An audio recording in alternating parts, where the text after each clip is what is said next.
Thanks very much.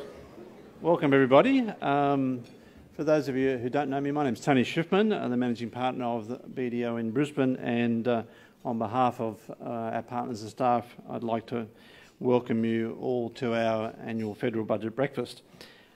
This year it's a slight change of format. It's a breakfast, not a lunch. It's one of those. Been here too long. But no, we have to change the format from a breakfast to lunch, and thank you for attending. We certainly have a large group today, so the feedback is maybe a lunch is more popular. So I'd like to publicly thank our tax team. We see the work that goes in behind the scenes on budget night and after that to produce our federal budget report, which launched yesterday. There's a little bit more in this year, so the more content, the more work involved, but again, they've done a fantastic job in producing quality information which is of relevance to our clients particularly. BDO, you may have seen in the press, we're heavily engaged in the tax reform process. The appetite politically is anemic, but we're firmly of the view that broader tax reform is clearly essential in the medium term at least, and BDO will continue to engage in that debate because we think it's vitally important for the future of the country.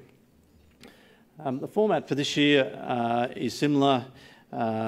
We have our MC, Chris O'Brien, the State Reporter for ABC. We always get great feedback and he adds great value, so thanks again, Chris, for taking your time today. You'll hear then from Mark Molesworth, who's one of our senior tax partners, who will give an overview and analysis of the federal budget and what it means. And then we'll have our panellists this year, and we have some older faces and we have some new faces who will bring their insights and different perspectives to the budget. We're always keen to ensure those perspectives cover individuals, the communities, small and large businesses and industries across both not only Queensland but also nationally. If you're comfortable in the social media regime, then we certainly would be keen for you to join the conversation. So if you're sharing posts or photos, then please use the hashtag BDO Australia or the hashtag BDO Budget 2018, which was up there before. And we're live streaming this via Facebook, so if you want to share that with a colleague, then please do so. These sessions are best when they're interactive, so we can do that a lot of different ways. Put your hand up, that's a good way. If you're comfortable in a thing called Slido, the reference was there.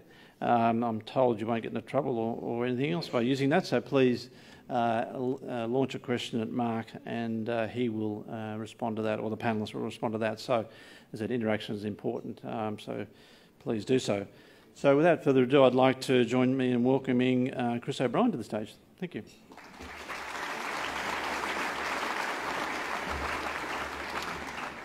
Thank you, Tony. I'll echo your welcome to the annual BDO Budget Dinner. We're on to something, you know, because if we do dinner next year, then it'll be a supper the year after that, and then we'll be back to breakfast in 2020 or so.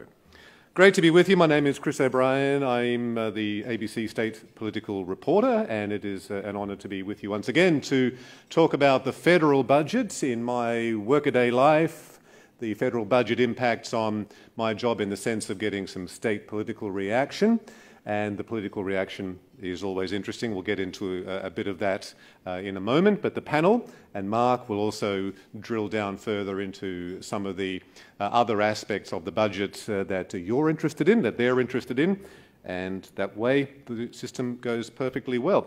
We'll get into some of the slides, so if the team could just bring them up for me.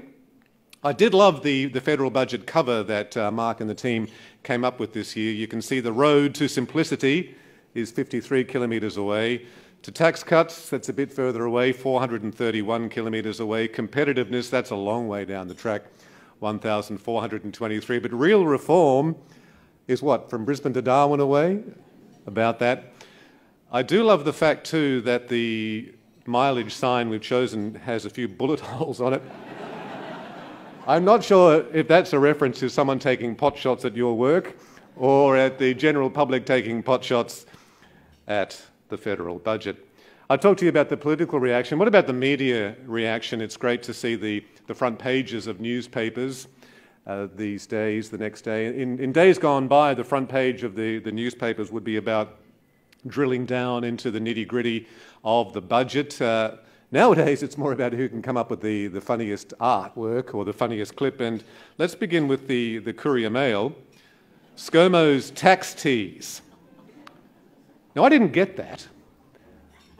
But someone had to explain to me that it's some social app or something called Tinder where ladies and gentlemen can arrange to have encounters with each other. So I guess the Courier Mail is something about sliding right or something. But ScoMo's tax tease, says the Courier Mail. I did get this one. So the Daily Telegraph in Sydney have got a bit of AC/DC going on, back in black. Well, we are going to get back in black, but how well back into the black and when, of course, is something the panel can talk about.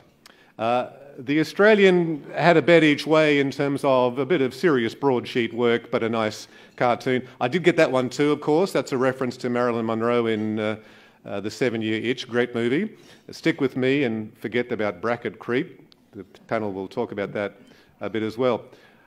I do encourage you to have a read of some of the analysis on the ABC's, as you'd expect me to do, on the ABC's website. One of our business correspondents, Ian Verinder, talks about the budget 2018 containing a political opportunity and a ticking time bomb, and he's specifically talking about the government's plan to deal with bracket creep and even get rid of a bracket as time goes on. But Ian argues that the government doesn't seem to be particularly sure exactly yet what impact that might have on the economy. The Northern Territory News have let us down this year. We do expect them to ignore the budget and put a crocodile on the front page, but this year they put the budget on the front page. There is some sort of wildlife going on there, as you can see Mr. Morrison in the form of a snail. So thank you very much to the Northern Territory News. No crocodiles this year, but nevertheless. I mentioned to you the state political reaction. Every year it's polemic, to say the least. If it's an LNP budget, the LNP in Queensland thinks it's great, and vice versa. You know where I'm going with that. But this year it's been particularly remarkably opposite. So the budget shortchanges Queensland, but Queensland is a big winner. So we're shortchanged according to the Labor government. We're a big winner according to the LNP opposition. So I don't know if both of those can be true. That might be a question we'll put to the panel. But just further on that, yesterday was interesting to hear both the Treasurer, Jackie Trad, and the Opposition Leader, Deb Frecklington, talk about the budget. And as their media releases indicated, their reactions were somewhat different. The lady on the right, gentleman, Jackie Trad, let's hear from her first, please. Say from the outset that this is a budget that is inherently unfair to Queensland. It is a budget where Queensland gets the crumbs and other jurisdictions get the lion's share of a range of programs and infrastructure projects. Now that's why I say that this budget is a hoax for Queensland. I think it's a dud budget for Queensland. Crumbs, hoax and a dud. Let me ask rhetorically and naively, did the LNP opposition leader Deb Frecklington agree with that? Well, Labor's reaction to the federal budget last night, quite frankly, is unhinged. Anastasia Palaszczuk appears only to be serving Bill Shorten and not Queenslanders. Now, for months, the Premier has been calling on me to get Queensland's fair share from Canberra. Well, last night we delivered. So today, I'm calling on the Premier and Jackie Trad to put their toys back in the cot and start working with the federal government. What I would say if I were reporting on that is that the Treasurer and the Opposition Leader have agreed to disagree on the federal budget. All right, who's going to put the hinges back on the budget reaction for us? Of course, it's Mark Molesworth, and I'm going to introduce him first. And I must say, Mark, looking at everybody's Twitter handles, because the panel that's going to be speaking to you all have rather logical and good Twitter handles. Anne Tiernan, at AM Tiernan, Brian Parker, who I'll introduce later, at Parkonomics, Simone Demarchelier is at S. Demarchelier. Mark Molesworth. Now, Mark, you do know that when you choose it, you're allowed to choose your own Twitter handle. Nobody forces it on you. So the fact that you've chosen to call yourself Tax Nerd, I think says it all. Ladies and gentlemen, please welcome Mark Molesworth.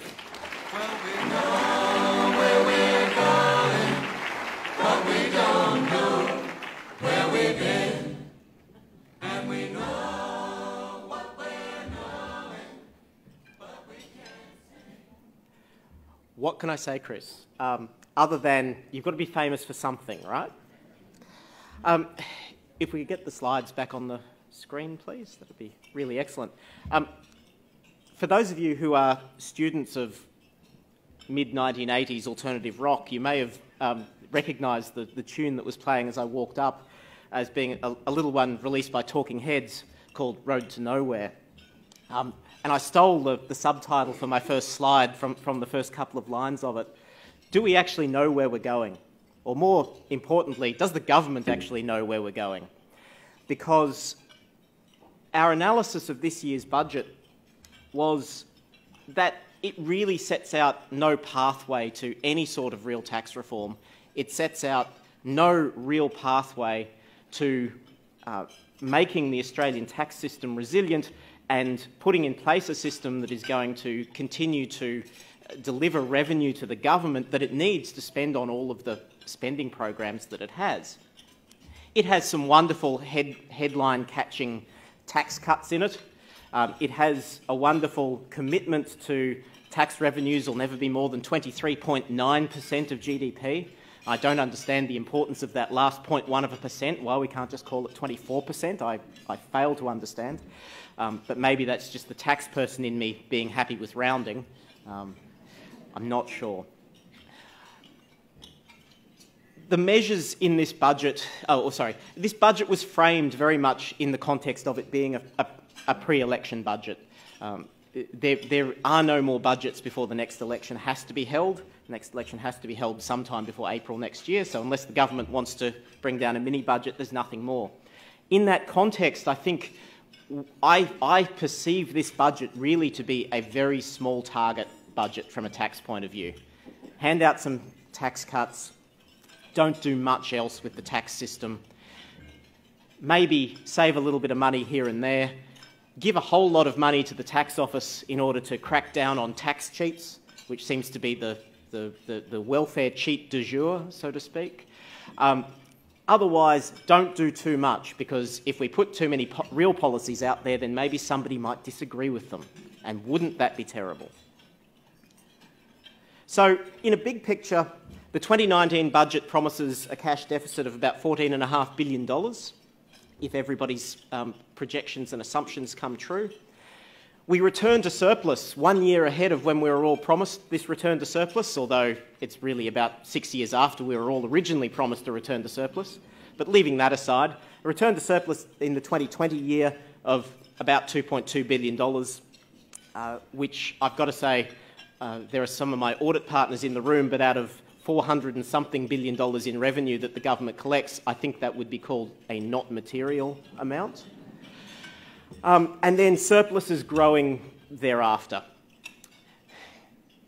I'm always more interested, when I look at the big picture of the budget, in considering what are the assumptions that underlie that. And of course, merely being a tax advisor and not an economist, I can't interpret a lot of them, but there are a couple of them that, to me, look like if we don't get this right, there are big problems with the projections.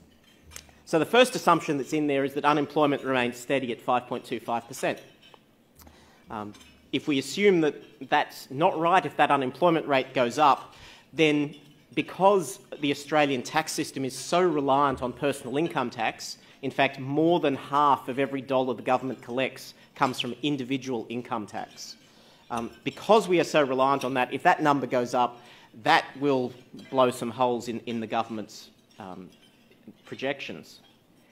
The other thing which is assumed is that wages growth will rise, I would have thought I could call this fairly steeply, from its current rate of about 2.25% to around about 3.5% going on throughout the forward estimate period. Again, let me reinforce, Australia is very dependent upon individual income tax for its revenue collections. So built into those assumptions about a budget surplus in the 2020 year is an assumption that we're all going to start paying employees quite a large amount more, or their wages are going to start increasing at quite a rate which is quite a bit higher than it has been over the last few years. If either of those assumptions are out, then perhaps the projections will be out. In terms of what's in this budget for me, well, the headline grabber was, of course, the personal income tax cuts, to be delivered in 3 stages. So the first stage starts from the 1st of July, and that's given in 2 parts. The first part is an increase in where the 32.5% tax bracket extends to, from its current level at $87,000 to $90,000. So there's about, for anyone earning more than $87,000, there's $3,000 there which will be taxed at 32.5% rather than 37%. So when you try and do those numbers, that's about $150 a year for those people. And then the government will introduce a new tax offset called the low and middle income tax offset to distinguish it from the low income tax offset. Can you understand why tax people get a bit confused from time to time and hate red tape? New tax offset of up to $530 a year. Now, not everyone earning up to $125,333 will be eligible for the full $530, but a reasonable proportion of that gap between up to $125,333 will be entitled to an extra $500 a year. However, this offset will not be taken into account in calculating the pay-as-you-go withholding, the deductions from people's wages. It will only be paid upon assessment. So the earliest that people will get the benefit of this $530 will be when they lodge their tax return for the 30 June 2019 year. So if they're really organised, sometime in July 2019. If they're disorganised, they will get it sometime in early 2020. So what we have is stage 1 of the income tax cuts being relatively modest on a per-person basis. Then you have stage 2. So stage 2 starts to kick in from the 1st of July 2022. And there we increase the rate or the level at which the 32.5% tax bracket kicks in up to $120,000.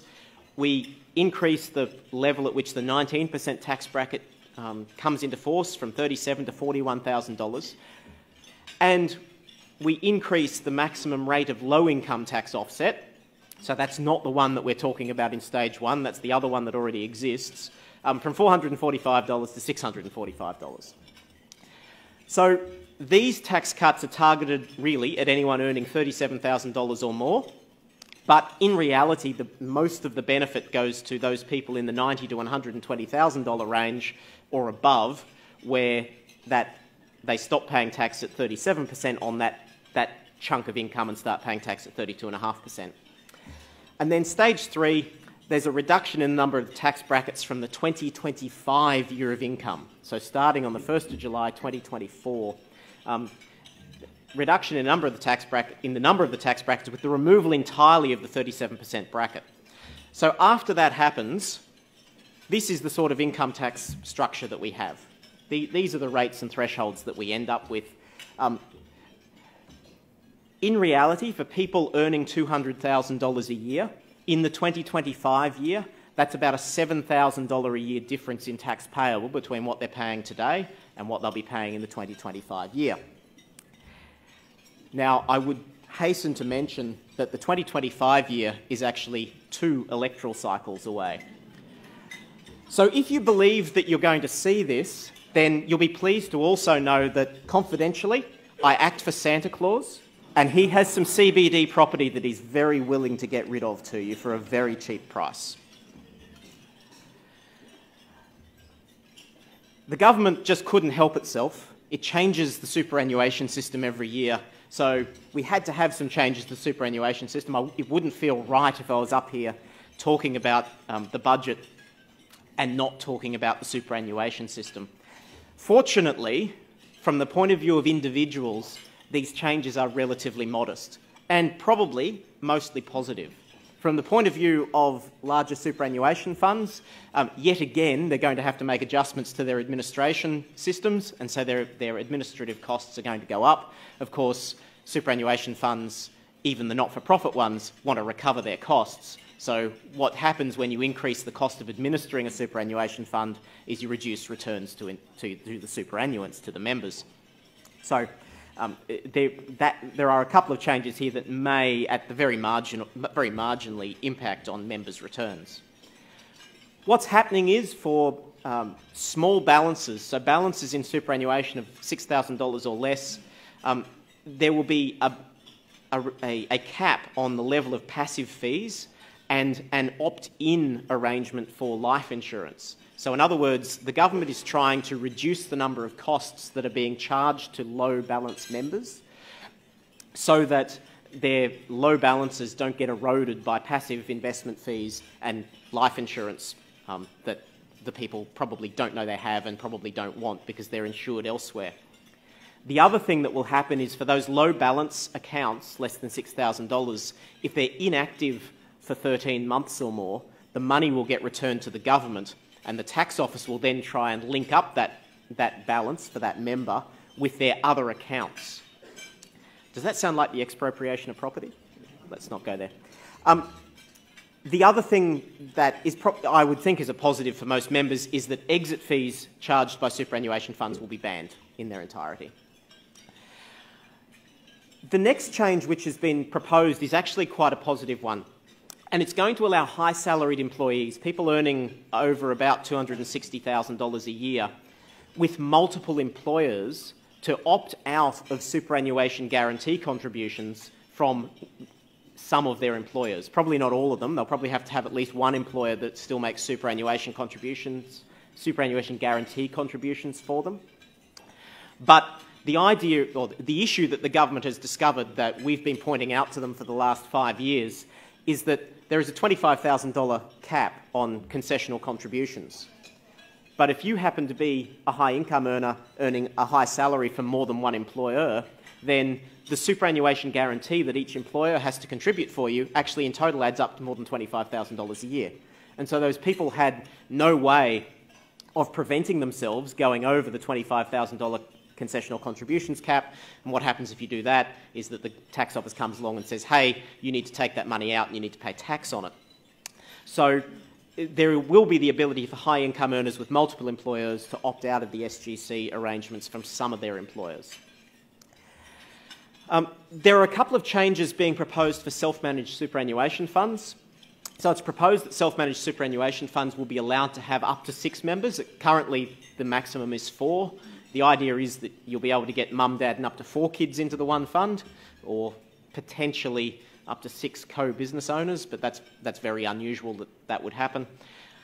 And there's been a proposal that self-managed super funds who have 3 annual audits that come out clean may then only have to be audited once every 3 years, which sounds great, not from my point of view because, of course, that reduces audit fees, but which sounds great in theory because you're doing the right thing where we trust you, you can now only be audited every 3 years.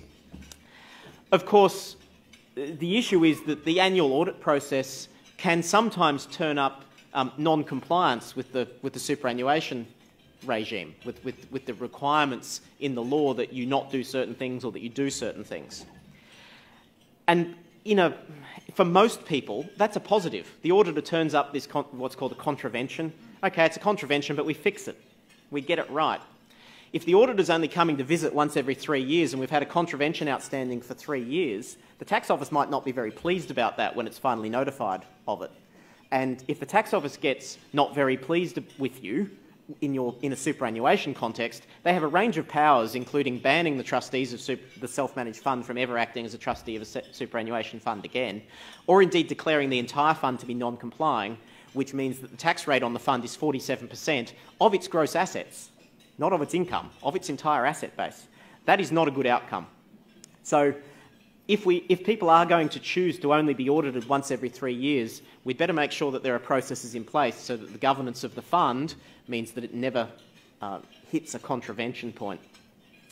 And finally, for those of you who are claiming tax deductions for superannuation contributions you make yourself, you will know that there is a process you're supposed to go through where you're supposed to put money into the fund and then send a notice to the fund once a year saying, I intend to claim these as tax deductions.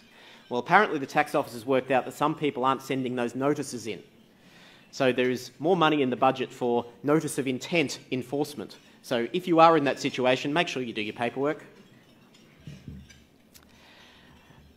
It's fair to say there weren't many measures in this budget for business.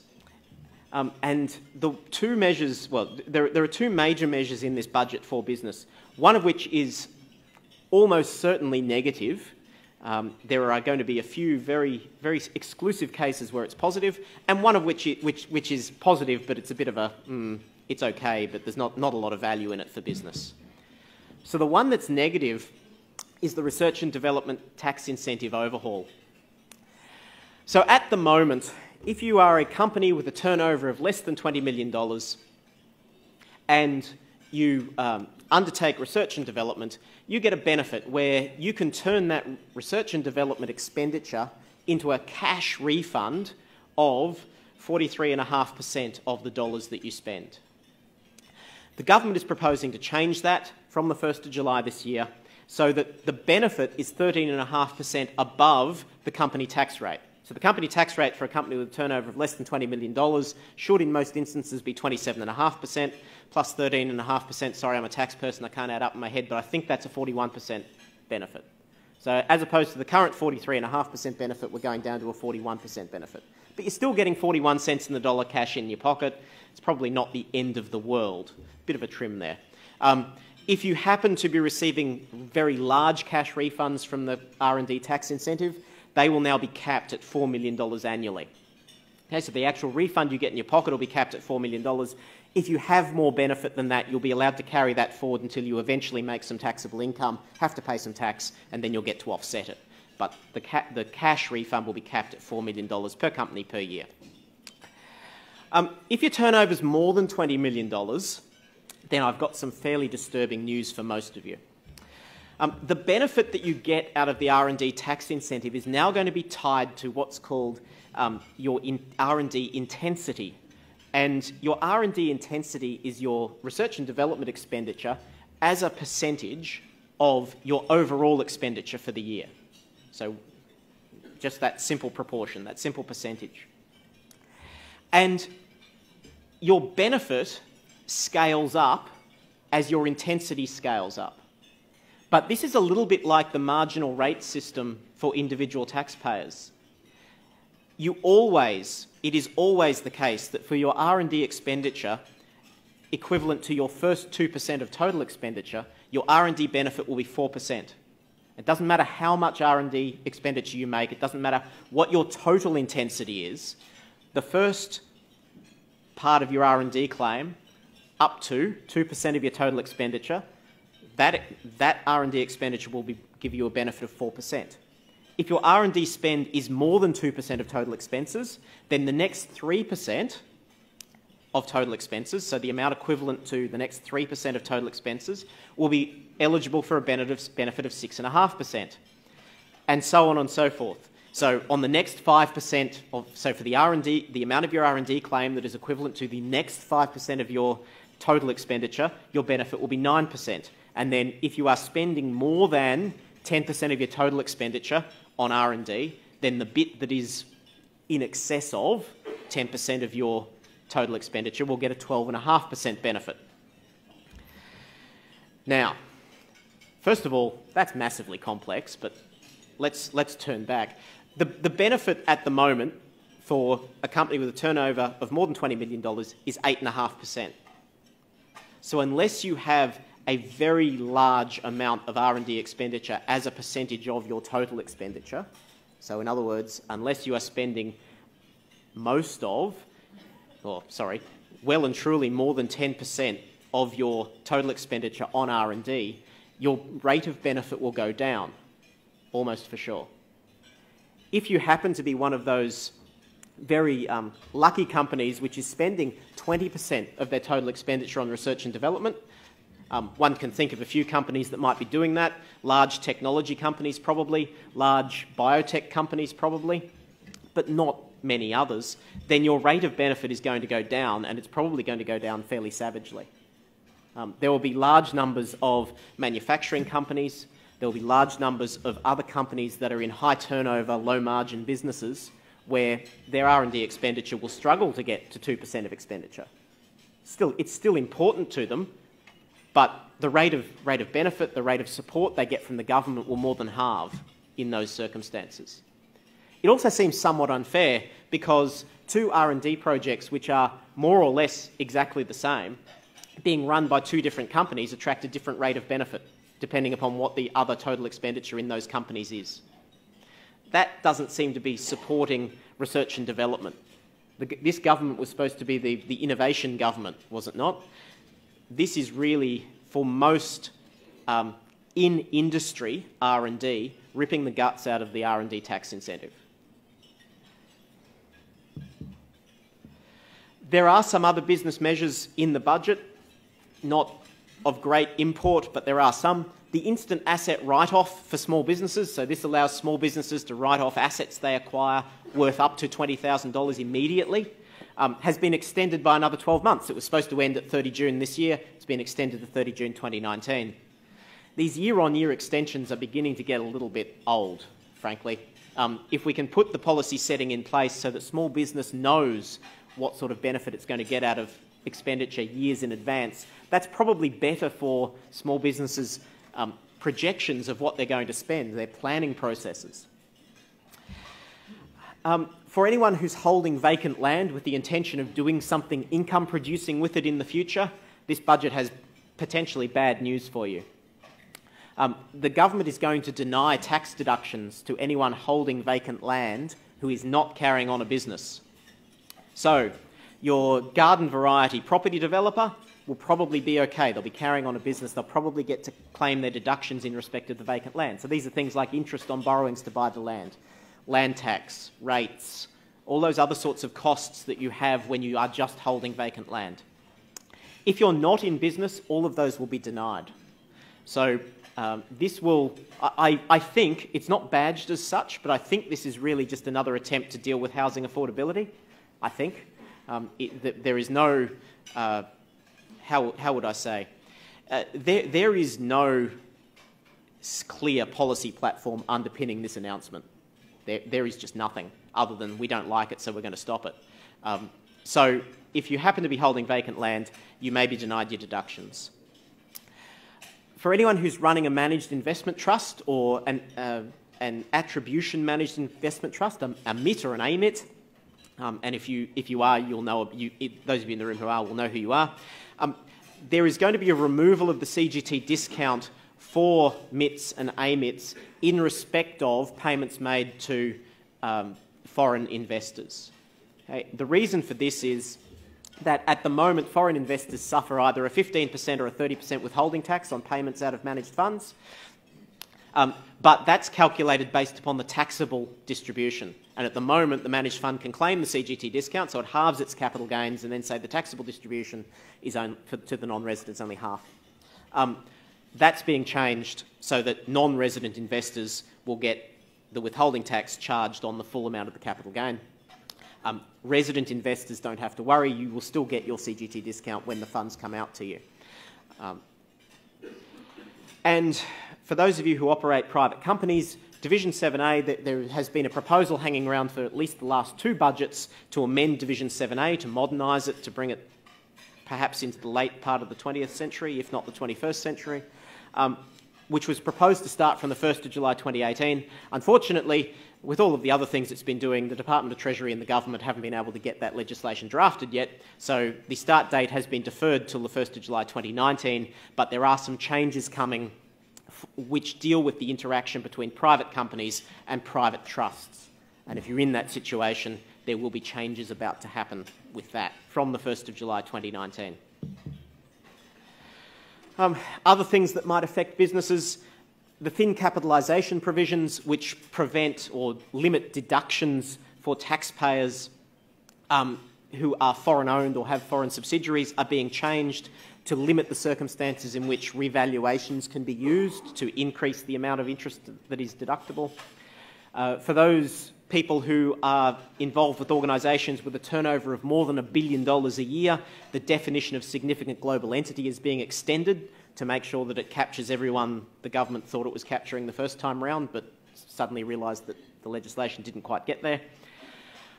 If you happen to be an offshore provider of Australian hotel accommodation, which I'm sure will be a very large proportion of the room, you're going to become subject to GST, where you're not currently. And in the next few weeks, there's going to be a paper released on the taxation of digital businesses. One would have thought that we're maybe 10 years late, but anyway, there will be a white paper released on the taxation of digital business in the next couple of weeks. That will be interesting. There are a number of European jurisdictions that are looking to tax digital businesses on the basis of where their consumers are, as opposed to where the business actually locates itself. If Australia goes down that path, one, that will be interesting because we'll be almost jumping ahead of many of our OECD colleagues, but secondly, it will be interesting to see what the proposals are as to how you would actually implement and enforce that. Because it would seem to me, and I'm just a humble tax nerd who doesn't know anything about international business really, it would seem to me the only way you could ensure compliance with that is to tax the international payments system. Because then you're dealing with 5 or 6 big players and you're actually dealing with the money as it leaves the country. That would seem to be the only way you could ensure compliance, but we'll see how we go. And then, of course, as a tax nerd, my favourite part of every budget, the integrity measures. So, you know, the black economy got a big talking about in this year's budget. I've been talking for the last couple of years at these presentations about the taxable payments reporting system. So this is a system which requires businesses in certain entities to report to the tax office on payments they make to other people who are in the same sort of industry that they are. So it currently applies to building and construction. It's about to start applying to couriers and cleaners, and the government has now announced that it will extend it to security providers, road freight providers, and computer system design, whatever that means, industries. So what is happening is slowly the government is putting its tentacles out through the economy, saying if you make payments to other people with an ABN, then you'd better report that to us so that we know and we can track them down and see if they're returning that as income. My prediction, as the digital economy extends, essentially we're going to have to start reporting everything about everyone. We already have single-touch payroll about to launch from the 1st of July for large employers, from the 1st of July 2019 for small employers. The government then has real-time information about all payments being made to employees. Really, this is just extending it to contractors and other service providers. It's the same idea. Same sorts of data sets. How much did you pay them? What ABN did you pay them on? Easy to do, gives the government a huge amount of data. The proposal is to limit the amount of a transaction that can be paid in cash to a maximum of $10,000, only for payments to business. So this will be interesting in terms of how it's enforced. There's not a lot of detail on it, but again, I would think to enforce this, you would almost have to say to businesses, you may not accept payments of more than $10,000 in cash. It'll be very hard to, I mean, we can create offences for individuals saying you may not pay anything more than $10,000 in cash, but that's going to be very difficult to enforce. And then finally, probably the biggest, the announcement with perhaps the biggest impact, and I think the smartest integrity measure I've seen for a while, is the concept of no PAYG withholding, no deduction. So at the moment, if I pay my employees wages but fail to withhold the tax from them and send that to the government, or if I pay a contractor who doesn't have an Australian business number, but I fail to withhold the 47% that I should have withheld from that payment, and I don't send it to the tax office, I still get an income tax deduction for those payments. This rule says, sorry, if you fail to withhold, you don't get a tax deduction. This rule has been in place for interest paid to non-residents and royalties paid to non-residents for years. It's now being finally extended to employees. I think it's a very smart integrity measure because it has no cost to any business who is doing the right thing. Its compliance cost solely falls on people who are doing the wrong thing. And that is the sort of integrity measure that the government needs to concentrate on, rather than imposing costs on people who are doing the right thing in order to catch those who are not doing the right thing. Otherwise, there are various ways in which we've all been very naughty taxpayers that the government now wants to stop. So if you happen to be famous, any famous people in the room want to admit to it? Famous people have been going through a process where they have been selling their image rights, in essence, so the right to use my photo. Please, no photos, otherwise I'll have to charge you. The right to use their photos, their images, to a company, to a separate entity, and then saying, well, anything up to 20% of my remuneration now can be paid to that company, and only the balance comes to me. And the idea is then we can do other things with that income, because it's business income, it's not income from my personal exertion, it's income from my intellectual property. My intellectual property being my image and my brand, my personal brand. That arrangement is now being collapsed. And so any payments in relation to those sorts of fame or image rights will have to be taxed in the hands of the individual to whom they relate. Minors' income from testamentary trusts. So a testamentary trust, which is set up under someone's will, normally minors, taxpayers under 18 who receive trust distributions are taxed on them at the top marginal rate once they get over $416 of income. That is being changed, and the exception to that is distributions from testamentary trusts are not taxed at those penal rates. They're taxed at the ordinary adult marginal rates. That's still remaining, but what the tax office and the government has obviously been concerned about is that people somebody's dying, creating a testamentary trust, and then people who are still alive are then stuffing that testamentary trust with other assets, and then saying, well, all these distributions to these minors are coming out of a testamentary trust. My view was that never worked anyway, but the legislation is now being changed to make clear that that won't work. Circular distributions are being banned, or in effect will be taxed at the top marginal rate. So this is the lovely situation where in our system trusts are not taxed entities. Trusts pay no tax. So what some very smart people were doing was saying, well, this trust will distribute to this trust, okay, but then this trust will distribute back to this trust.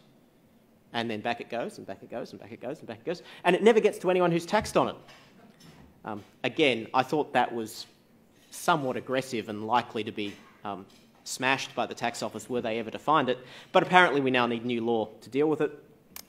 And for partners in mostly professional services practices, but any partner in a partnership, if you undertake what's called an Everett assignment, if you assign your rights to future income from that partnership, you will no longer be allowed to take advantage of the small business CGT concessions on that sale. It's going to be a straight exclusion from the rules. So you've been very naughty taxpayers, but the tax office is here to help. They're getting more than $500 million extra over the next 4 years to deal with black economy, anti-phoenixing, individual non-compliance, which I think is a nice way of saying watch out for your work-related deductions. Make sure that you actually have the records that you need to claim them. Tax agent non-compliance. So I'm looking at all my partners in the room right now, and make sure we're complying, please. And data and IT infrastructure. So the tax office is getting a very large funding boost to improve its data and IT infrastructure because it's getting so much more data about all of us that it needs to be able to deal with it. And I can tell you from experience, the tax office is actually getting a lot smarter about how it is using that data. And so if you think, oh, the tax office will never find this, I suspect that you're kidding yourself. So the question is, where to from here? The budget lays out no roadmap to real tax reform. The budget lays out no indication of how we make the Australian tax system sustainable, where 50% of all government revenue comes from individual income tax, and the next 27% comes from corporate income tax, which is also very volatile. How we get to a position where we apply a 21st century tax system to a 21st century economy, I think is the question that we all have to ask. If I can sign off with I think what the government is saying to us can be drawn from another line out of Road to Nowhere, which is, the future is certain. Just give us time to work it out. Thank you very much.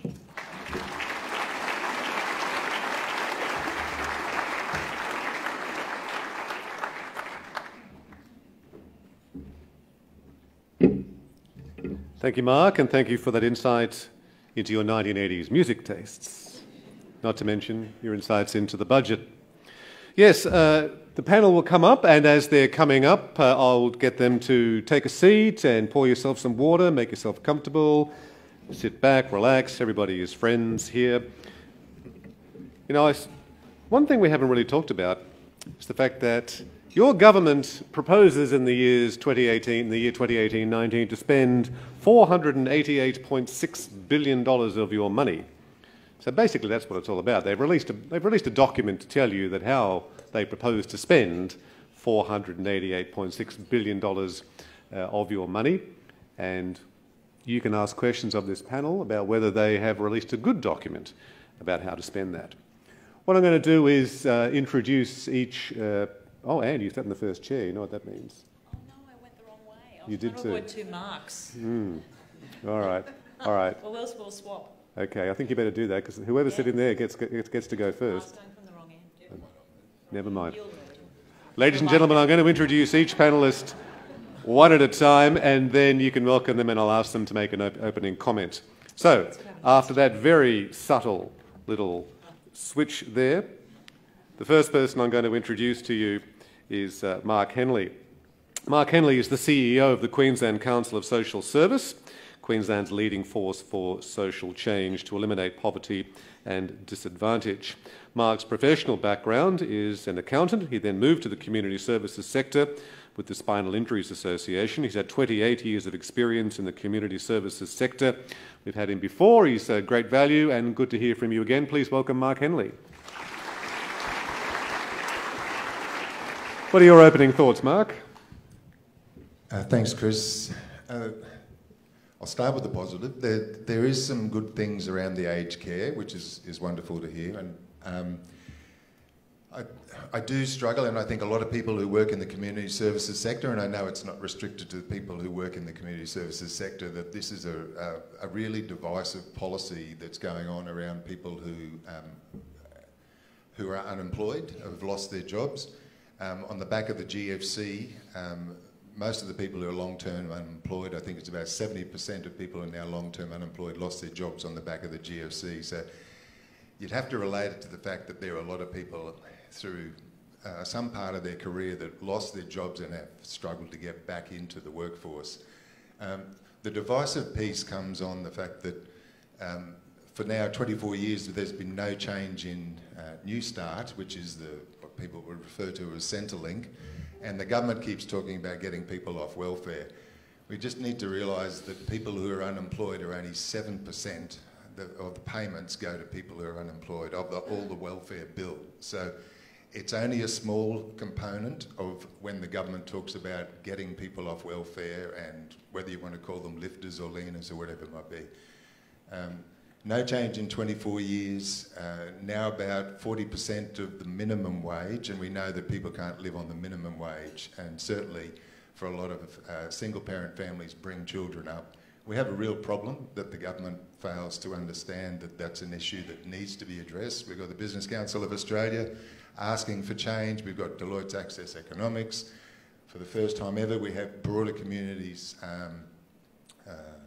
opinion that it needs to change. And so I think that we've got some serious concerns. The fact that I don't think that there's a conversation from government to understand about what sort of communities we want to create.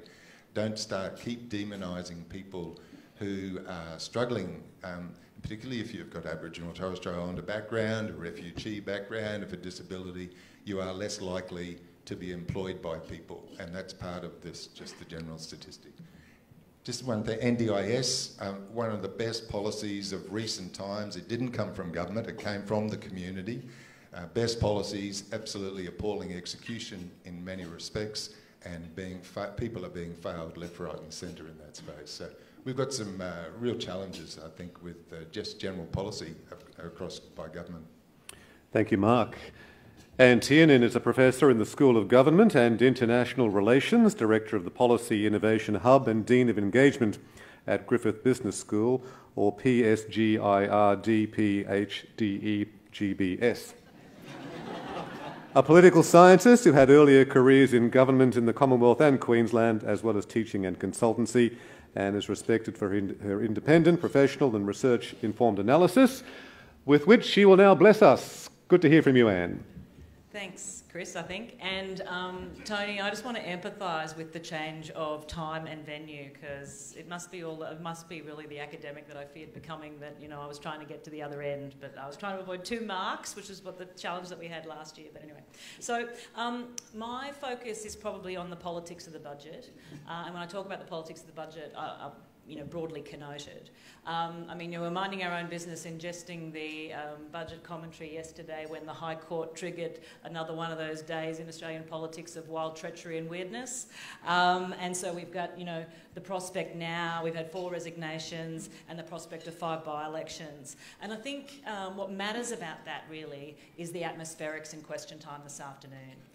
Because Bill Shorten and his economic team, who've actually worked quite hard on being a big target rather than a small target this time, you know, the first time in a really long time that's kind of happened, you know, they were feeling pretty good. And only last week, Jim Chalmers was telling an audience at Griffith University, the Shadow Finance Minister was saying, well, they're going to walk through the front door on policy. Well, of course, you know, 24 hours is a long time. And so I think watch carefully question time this afternoon when you go home from here, because I think it's going to tell us a lot about the atmospherics of how Labor's going. You know, we've talked in previous years about the policy and consistency and coherence of federal budgets, and I think, you know, Mark, it played out in your analysis again. And so much of this is associated with politics, really poor cabinet processes, as we know, leadership instability, mad factional rivalries within parties. That's really been happening since the events of June 2010, if you remember. And then we had sort of the toxic legacy, which we talked about last year, of the 2013-14 budget. And that's really haunted Malcolm Turnbull almost as much as Peter Credlin in her new role on Sky. But, you know, he's got to deal with what people in this room will know are known as the Delcons within the Liberal Party, the delusional conservatives who think that's the phrase, that think that Abbott's going to return to the leadership. So there's some real constraints on Turnbull's ability to do a range of policy things. Last year, we talked about the exorcism of those legacies. I think they're actually still here. They linger, and it's something that Labor would have been planning to exploit with the rider of this change. So, you know, people have a clearer choice this year in terms of the way the parties are differentiating themselves, more clearly on tax and philosophy, I suppose. But I think the government might have made the wrong calculation around the binaries in which it's created and constructed this budget. And Mark touched on them already. Lifters and leaners. You know, I just think the public mood has changed on this. You know, hard-working Australians, which seem to be the talking points that coalition ministers are like, you know, vomiting up at every kind of opportunities, versus people on welfare. Older Australia's baby boomers who, with no offence, you haven't got a huge constituency among young voters who flooded onto the electoral roll in record numbers with the same-sex marriage plebiscite. We've done some, you know, analysis about that. I think that setting up older and younger Australians is a big dilemma, given housing affordability and higher education policy and a variety of other things. And then I think the big end of town versus ordinary Australians, which is the rhetoric that Labor will run, with the background of the Royal Commission, is a huge dilemma. I think binaries were a risk. I don't think those choices were necessary. And why they might satisfy some of the hard heads in the Liberal base, all 4 of them in the phone box in northern Tasmania, I really think they'll jar with people in the electorate who, you know, as Mark has pointed out and others might talk about, actually, it'll be won and lost in Queensland. 8 of the 10 most marginal seats are here in Queensland. And in many of the Queensland communities where those seats are, they know that it's not people's fault that they've got negative equity in their home. It's the end of the mining boom, and the structural change is kind of hard to come. So I'm just really interested in, you know, kind of maybe almost the disconnect between the political strategy and the public mood on the economic reality. And I just, you know, we'll be very interested to see how that plays out. All that said, you know, how Shorten fronts up tonight in the wake of that kind of, you know, problem that he didn't have yesterday or early yesterday will be really interesting. I just got two other concerns that I want to raise, and I know I'm taking too long, Chris, I can feel it. I'm really concerned about the budget's implications for Microphone off, thank you. I sat in the wrong seat, you see, it was supposed to be the other way. It's done nothing. I'm really concerned about the implications for social cohesion. Unemployed and socially excluded people who Marcus talked about, young voters, but there was a measure in the budget that, that I don't know that people are focused on, and it was a big cut to services for recently arrived migrants. And to go to policy inconsistency and incoherence, spending a whole lot of money in the Homeland Security portfolio or the Homeland portfolio on you know, counter-radicalisation measures, while actively not supporting the inclusion of a bunch of recently arrived migrants and refugee resettlement. That is just bad policy.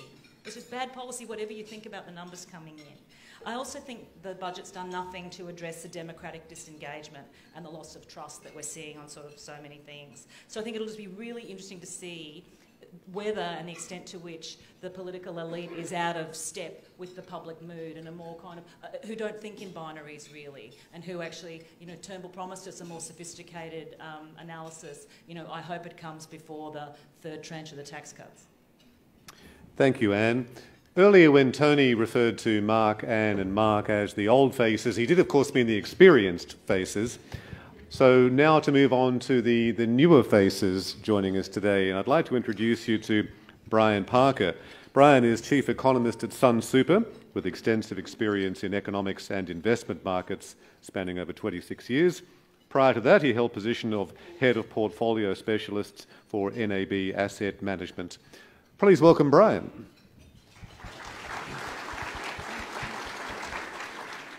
Thanks very much, Chris. I'm the sort of token economist on the panel, which means that I'm meant to actually find budgets very interesting. But sadly, I don't. I find budgets actually very, very tedious and very dull. I typically find that federal budgets have a shelf life of about 48 hours, just long enough to get a lot of budget breakfasts and lunches in, which is fine. Okay. And I sit here really as an economist who works for an investment operation, so I work as part of SunSuper's investment team. And I have to tell you that in about 27 years of doing this sort of work, I've never seen anyone change an investment strategy or move money around differently based on anything they heard on budget night or anything they read in a budget paper. And this budget is frankly no different. Okay? So that really doesn't affect my world all that much at all. Clearly the changes to tax and the changes to superannuation, if implemented, will actually have an impact on how super funds are administered and will, in some cases, impose costs on super funds. But beyond that, it really doesn't affect the way money is run, not at SunSuper, and I suspect not at pretty much any other major super fund. Second thing is, for what it's worth, if I look at the actual budget numbers for the coming 12 to 18 months or so, to me the numbers look reasonable. The economic forecasts, they might be a little optimistic in some cases. I still think the wage forecasts are a bit too optimistic. I think there's a bit of aspirational goal there. They have nudged them down compared to last year when they were pure fantasy. They're somewhat less fantasy this year. But generally speaking, the numbers are reasonable, which means the budget deficit and surplus targets are at least vaguely achievable in the near term. However, beyond that, I have no confidence at all that any of those numbers will be achieved. I have no confidence at all that any of the projections underlying those numbers will be achieved. I have no confidence at all in the ability of the government to achieve its tax to GDP target of 23.9% of GDP, implying a level of precision which again is pure fantasy. And nor do I believe that such an objective has any policy value or meaning at all. It is utterly, utterly trivial and useless, and an insult to the intelligence of the audience. Okay? I also worry that if I think about the tax debate, such as it is, when a lot of people look at the budget deficit and look at the build-up in debt that we've seen in recent years, I am not a debt fear merchant. I don't believe that Australia ever faced, nor is it likely to face, a deficit or debt emergency. That also, in my view, is pure fantasy. And clearly the tone of the debate has shifted after the current government has taken office. But that said, clearly the budget numbers don't provide a lot of flexibility for the government to deal with any sort of economic crisis should one emerge over the coming years. There is a lot of complacency in the budget. If you think about who is to blame for the state of our budget being not as pristine as Peter Costello would like it to have remained, the blame, there's plenty of it to go around, and the blame can be spread over many administrations, both parties, in many years. And I think a big part of the blame can be attributed to one key fact. Whenever we have even talked about tax reform in Australia, whenever anyone has argued for tax reform, we have trained a generation of Australian taxpayers to respond, how much am I going to get? Okay? Now that, to me, prevents a debate around what do we want governments to actually do and how the hell are we going to fund it in a long-term structural sense. And limiting taxes to 23.9% of GDP makes no contribution, no worthwhile contribution whatsoever to that discussion. And I think we should be really embarrassed as a nation if that's as good as we can do. Hand over to you.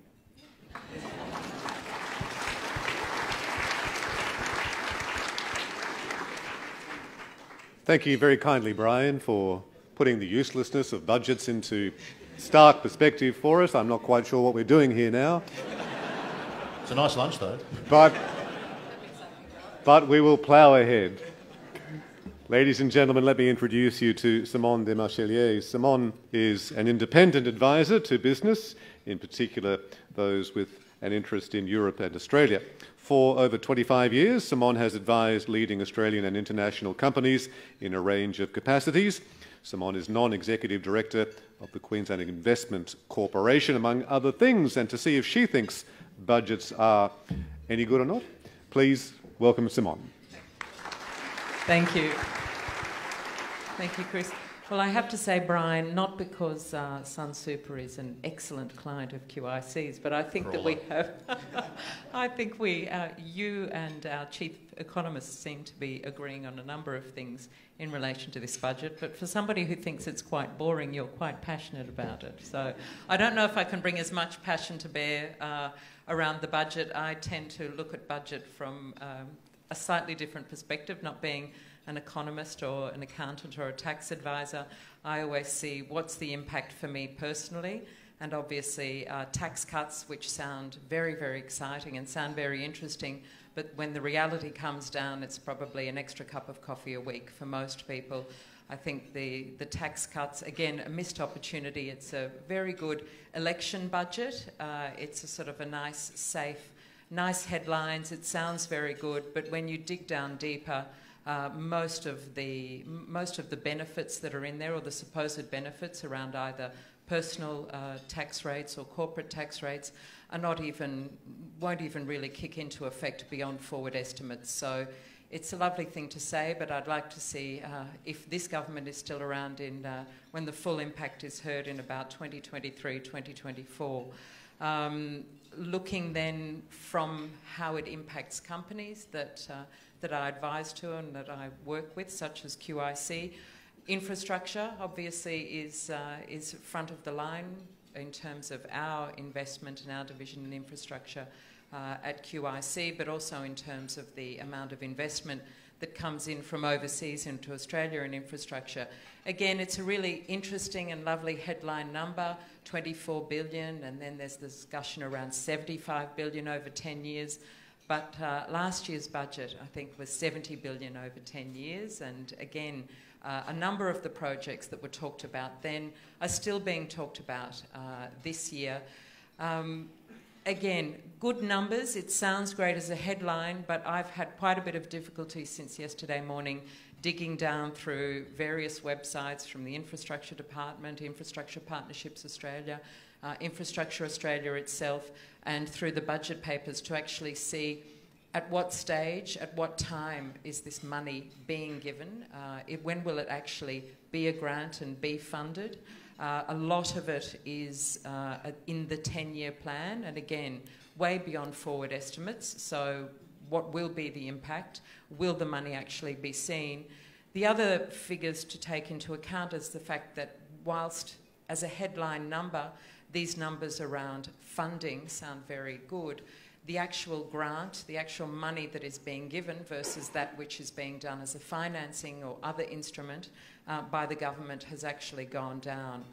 In terms of a percentage of government spending, I believe that the decade average for infrastructure grants was around 1.56. This year's is 1.04, take care of the 0.4% there. So again, sounds good, but there is very little to show how that money is going to be given, when it's going to be given, and what portion of that is divided between federal and state funding.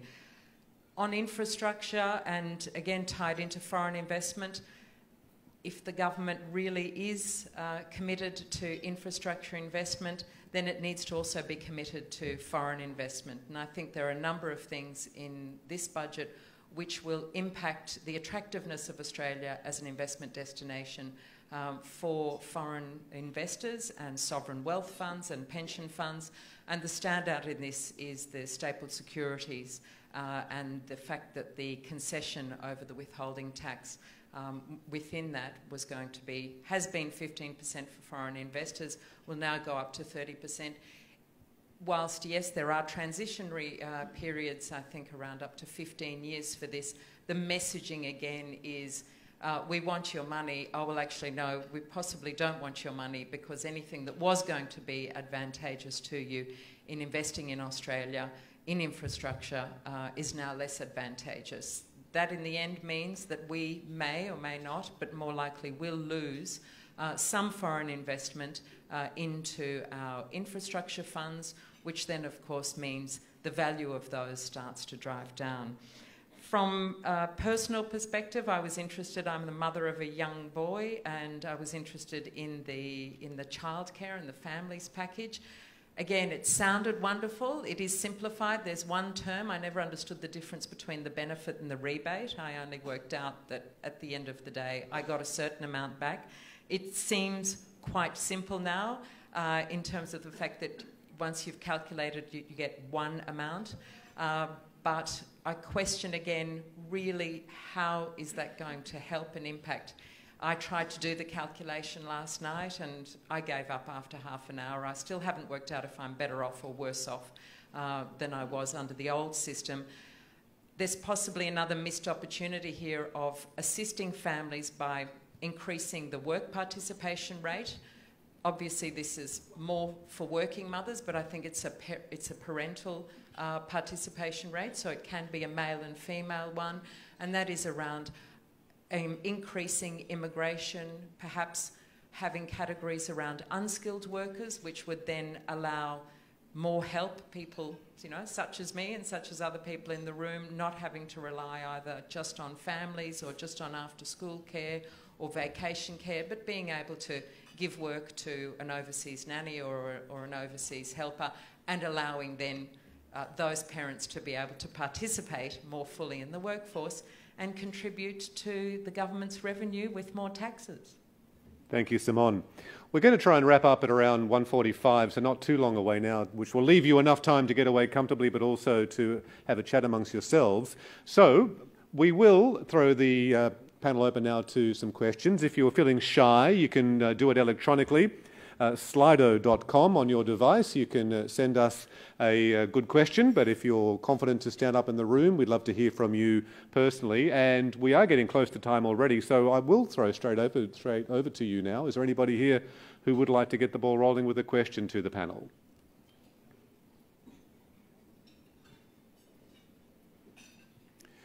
While people are still thinking, I think one thing all five of you had in common was to question the motivation of governments, and this government on this particular occasion, as to what they're trying to do and why. I beg your pardon, sorry, I didn't see that. We will get to some questions there. So P. Gilly says, in the panel's view, could a minority government foreseeably achieve meaningful tax reform, such as the reforms recommended? Well, that actually does go to what I was about to allude to. What on earth is this government or any government trying to do with this budget? Can they achieve meaningful things? Mark, you opened by saying you don't think so.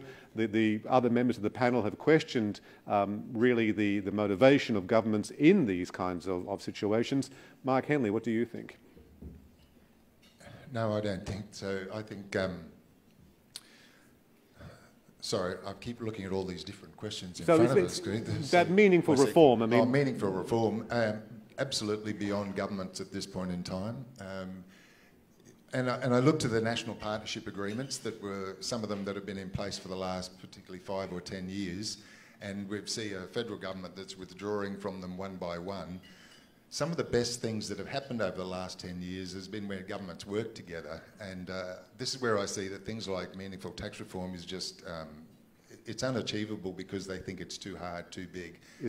Would you agree with that, Ant? It's just too hard, governments, plural? I really agree that we've trained a generation of people to believe that we can't change the Constitution and that we can't achieve tax reform or federal reform, which, you know, we'll riff on about later.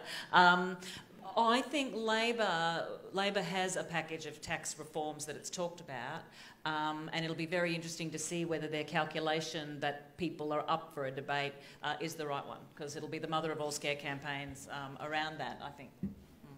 Yeah, whilst I agree with you, the Labor Party has tax policies, which is nice. Again, I don't see the substratum of, well, this is how we think we should arrange the tax system. I think they could at least be debated, I mean, which is more than we usually get. Yeah, but my point, and probably more your point, Anne, every government is a minority government federally these days because nobody controls the Senate ever. Yeah. I think they need to get their negotiating shoes back on and put out a properly thought out, coherent policy base. Well, I was only thinking while the question was being posed about, well, New Zealand seemed to be able to do this quite well, and it's not only about it's not only about a unicameral parliament. It's about political culture and it's about negotiation and respect. Actually, and they've got better rugby teams too, unfortunately. Well, that as well. When did we beat them in Super Rugby last? Never, no one anyway. Next question, please. From the world of Slido. Or is there a question in the room, if anybody's ready to go? There is one over there. Yes. Is there a microphone? If you just wait 5, 4... Can I just jump in for a second? Well, there was a question on there about the NDIS, and one of the things I wanted to talk about earlier, but we were supposed to only have 1 minute on entry conversation, was NDIS. There's a classic opportunity missed about everybody was accepting of the fact that Medicare levy should have been attached to the NDIS, and the government's walked away from that. You need sustainable revenue streams for sustainable policy decisions, and I think that's, just to answer one of the questions that's here, such a fundamental budget premise about how you make good decisions. Yes, sir. And that's a nice segue into my question. I think this is more particularly directed to Mark and Anne. I'm what is often referred to as a senior taxpayer. I've done my work, I've earned my money. I don't have the benefit of having childcare. I don't have the benefit of first homeowners grants. I don't have the worry about the cost of education as younger people do. My question to you, Mark, more particularly, and again, I think there's a universal acceptance of the fact that many of the policies of a social nature are well worthwhile and considered. But my concern is that they seem to have no cost accountability. So as we saw for the NDIS when it was first costed, it was a particular figure, and what we now find, as with many other programs where people are afforded money, that people are encouraged to take advantage of these things. So people like me who have no capacity to increase their income carry an increasing burden because there is no accountability at government or at community level to account for these costs more properly. You can't even account, infrastructure is fine, but when was the last time any infrastructure project came in on budget? So it's a very good point that you make, and one of the things that we experience having to work across 3 levels of government and right across the community services sector is there isn't one place that you can go to look for accountability in relation to an individual. And for most of us in this room, we fortunately won't have to experience working with government where we actually need to rely on them for a good service or to rely on the community services sector. But you can't go to actually one person or one place across government who will take responsibility. I think it's totally lacking.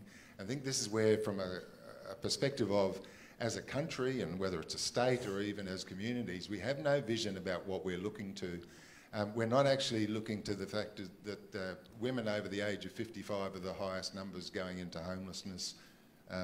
Brian mentioned about superannuation, it won't impact for most people. Well, the average HESTA client, so one of the largest health and community service providers in the country, average or typical client is 47 and has a $16,000 balance of superannuation. We can all do better as a community, and some people don't have a lot to give as far as what's available to them on their income. However, we're a very wealthy country, and we can do much, much better with what we've got if we really all understood some of the implications of where people are ending up within our community. And I think it's a better conversation we can have around what we are currently having than what it is about this divisive nature, which politics is not helping us one bit to be better informed about what our community really does look like and what we have expectation for. Thanks, Mark. Can I just buy in on it Yes. quickly? I mean, I think you raise a really excellent point. I've been concerned that the productivity yield of the NDIS, that was the Productivity Commission's rationale for the benefits of a more inclusive workforce, has been completely lost in the debate over implementation. I don't know where that debate went. But a very interesting thing for people like me, who's a policy and politics nerd, happened last Friday. Turnbull, for reasons completely unclear to me, announced a review of the Australian Public Service. And I think it's a gift to Martin Parkinson, his secretary, his long-suffering secretary. There's not one vote in it. But very interestingly, there is such a weak culture of evaluation, such a weak culture of program evaluation in the public service generally. We've never had a strong one in Queensland, but there's certainly not a good one in the Commonwealth anymore either. And I think that APS review would be a very interesting opportunity for people to sort of take up and make submissions and make that point. It would be a shocking lost opportunity not to really push on that, I think. Thanks, Anne. Time flies, and we do need to wrap up. I might just ask Brian, Simone and Mark if they just want to say something really quickly just to close. Just on this philosophy that I think we all agreed on, that this is a... No, I actually wanted to make, there was a mention, a gentleman mentioned about infrastructure overspend, and I think it's true. I can't think of an infrastructure project that has ever come in under budget, possibly anywhere in the world, but I will say that by bringing in a number of companies from overseas, and a lot of those are European, the Spanish, Italian, French and more, has increased competition and it has lowered costs. And I think that we shouldn't fear foreign investment, just as we shouldn't fear targeted and well-placed immigration, even though this probably isn't a budget concluding point. But Thank you. Yeah, I just issue a public call for us to tolerate some sort of benevolent dictatorship for about 5 years. No, we haven't. We haven't really tried it properly. So you do sensible things like abolish wine tax, introduce a land tax. Yeah. I'm sensing a nomination speech here. I know. Although I don't think dictators nominate, but anyway, sorry. I think Australians are actually crying out for real political leaders who speak plain English to them. The other thing I would do as part of my benevolent dictatorship, anyone involved in the industry of media training will be locked up. Because you have trained a generation of Australian political leaders to talk like robots and treat us all like mugs. Cheers.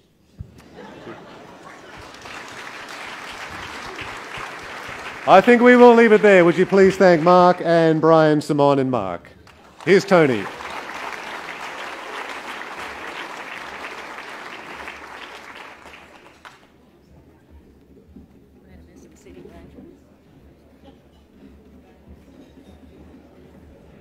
Thanks, Tony.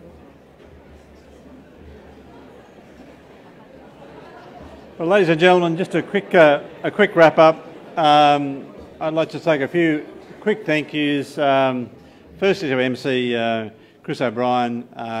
He does a great job every year. Brings a very satirical tone but a serious tone to the process. So I'd like to, if anyone could thank Chris in the usual way.